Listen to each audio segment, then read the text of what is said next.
My dad, being my dad, didn't want me to join headfirst into politics, so he wanted me to work in the private sector first, gain some experience.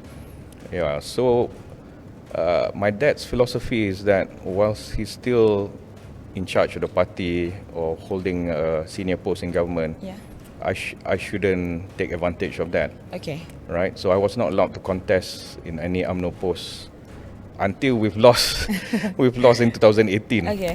I think that phenomenon is by no means unique to Malaysia. You see it in Singapore. Yeah. You see it in the US. Yes. So you see it in Thailand. I will see it mention everywhere. families and names. Yeah. You see it in our other political parties as well. Exactly. Be it BKR or PAS, or they all have the same, grappling with the same concept or perception. I think in my case, in my journey, I think politics wasn't forced upon me. My dad didn't say, Nizar, Okay. at some point you have to go into politics. Okay. He let us decide for ourselves what we want to do. And I've always wanted to be in public service. And my dad, being my dad, didn't want me to join headfirst into politics. So he wanted me to work in the private sector first, gain some experience.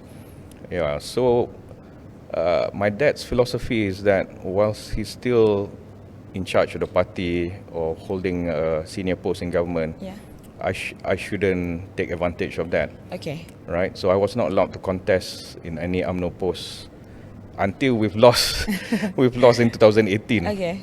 Right, only then I was allowed to be politically active. But by then we're not in government. In government, I remember contesting the post of Ketua Pemuda Pekan, Pekan Youth Chief.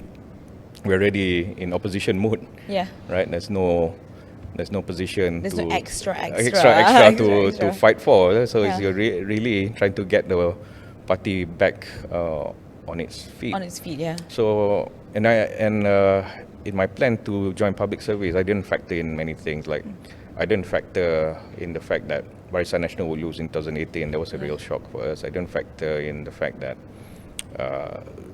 my dad will get into so much trouble, so much so that he's behind the iron curtains now. So that didn't occur to me at all. So sometimes life takes you through a different path, and I would say politics is not for everybody. I mean, in terms of the pressure you get, the expectations, in terms of the sacrifice you have to make, leaving your family, not enough family time, and so on and so forth.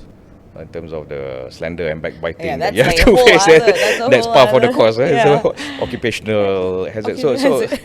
So it's not for everybody. And just because you come from a certain family, right, doesn't guarantee you success in public service or in political life. I mean, the name can only get you so far. Admittedly, it can give you a good start at the beginning because of the goodwill and all that. But after that, you're on your own. You have to prove. Actually, I think it's harder. You have to prove yourself even more, right? Yeah. Well, like you can't just. But you relish the challenge, lah. So you do the best you can under circumstances. You want to serve, and then you do your best, and the rest you leave it to Allah Ta'ala.